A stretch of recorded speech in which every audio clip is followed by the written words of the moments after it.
So if you go to an expert, if you come to our office, for instance, we will check which one is best for you to use while you are abroad to save you, you know, with they save you as much taxes as we can.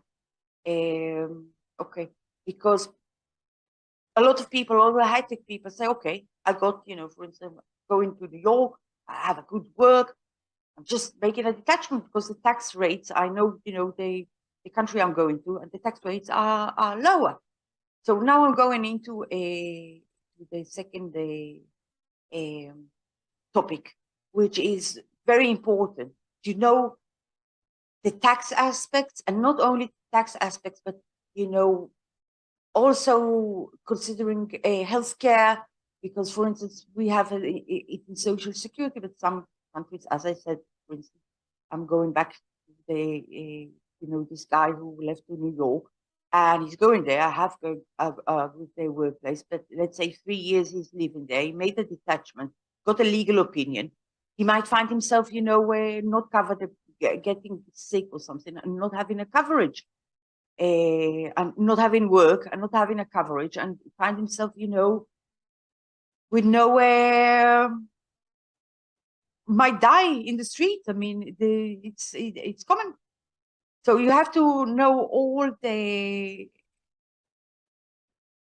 lot of aspects that are and tax aspects and social coverage abroad.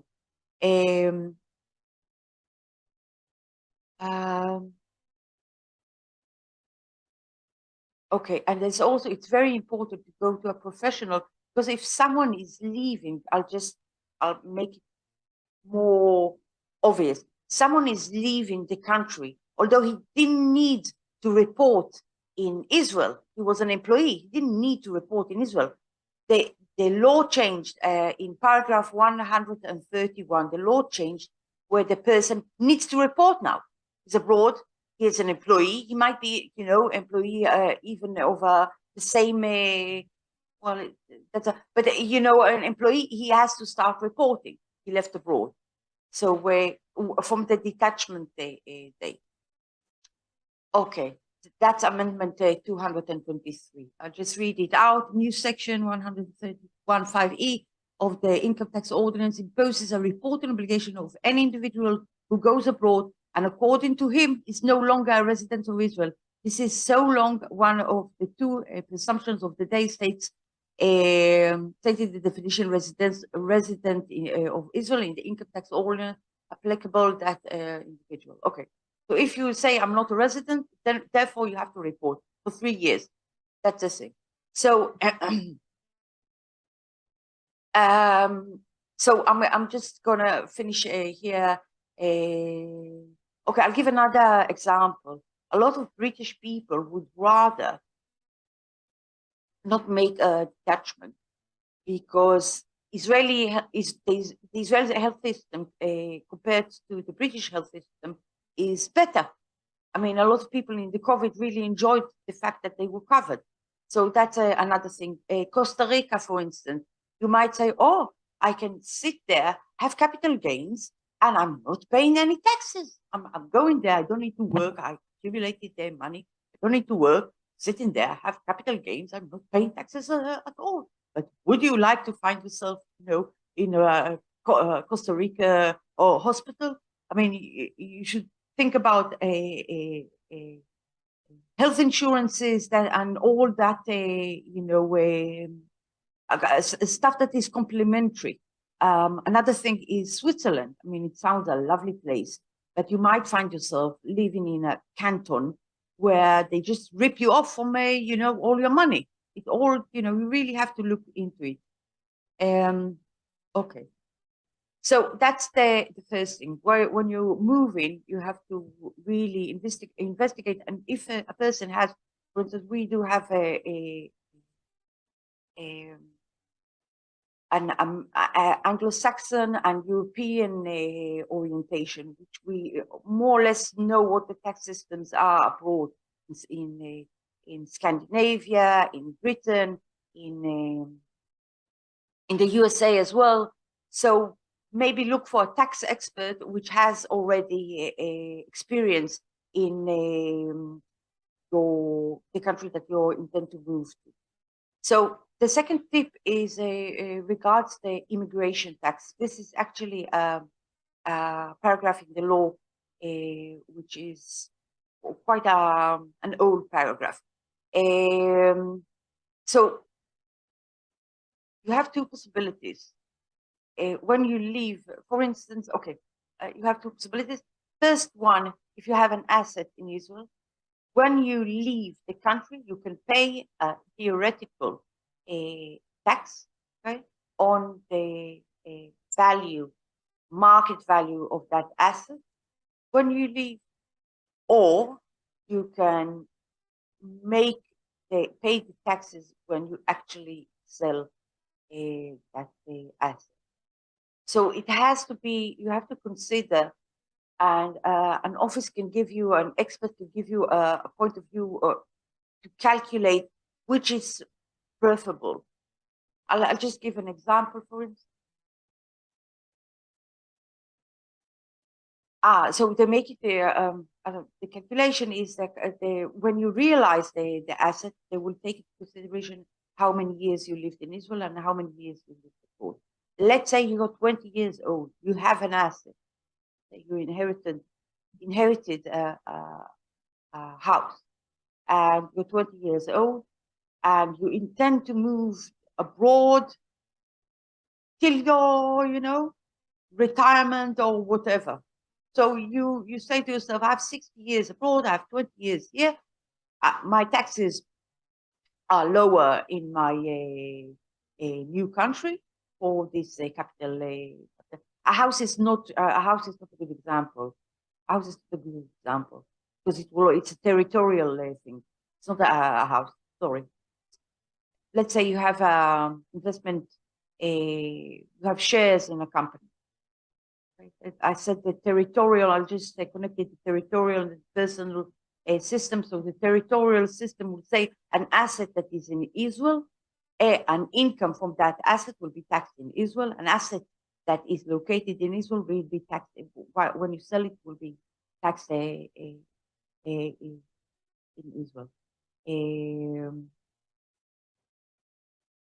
So a house is territorial, but if you have a company, there's a change in that. So, for instance, you have a company, you have shares, you are a shareholder in the company. You can choose to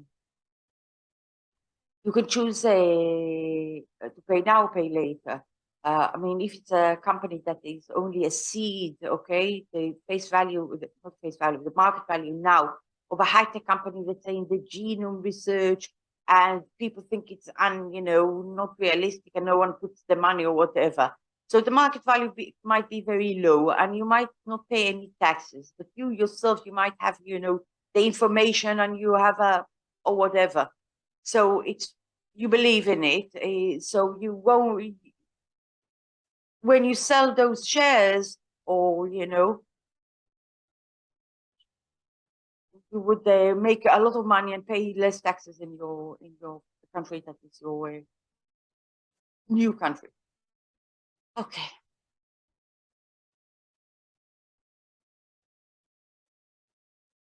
Okay, I covered the social security, the healthcare, health tax.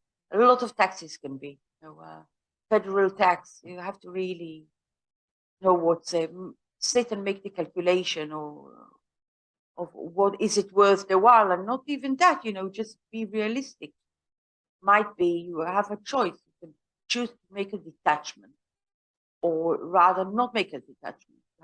Pay the immigration tax. Okay. So usually, okay, in the year of the detachment, when it's, if you left on the 6th of October 2022, and you didn't leave, but that is considered, by the quantity test, the detachment date, you will usually get a refund, because in that year, you pay the taxes in Israel, but you're already a non-resident, so you will get the money back. So that's a loophole where you have to check it. And another thing is, if a person wants to start counting from the first year that he left, from first year that he left, and he takes a legal opinion, although he didn't stand the quantitative test, but he takes a legal opinion, but since it's in a debate, he still has to issue a report in the first 3 years. So in those years, if they that person and the income tax and the Israeli tax authorities got into agreement that he did detach, he will get a refund from those 3 years. Okay. So the fifth tip regards documentation. So while you're abroad, I mean, we have experience here with people that left. They weren't Israelis, 20 years. Someone got sick in the family. They had to be here and suddenly found themselves, falling into the quantitative, by the quantitative test. They are residents. And I mean, the tax authorities has a record of your entrance into Israel. It has. So you have to keep all the documentation. It's very important. And you have to prove that you are non-resident or that you are a resident as well. I mean, there are funny cases where, I mean, people who were, let's say, Scandinavian or, Danes all their life found themselves, the country, asked them to bring a certificate of birth. Well, the digitization just changed everything, and they, so keep all the documentations. If you have a rent, keep the agreement of the rent, so you can prove that you rented out. If you bought a house, keep all the, that's a fifth. So I was Nina, and I encourage you to press like and subscribe, and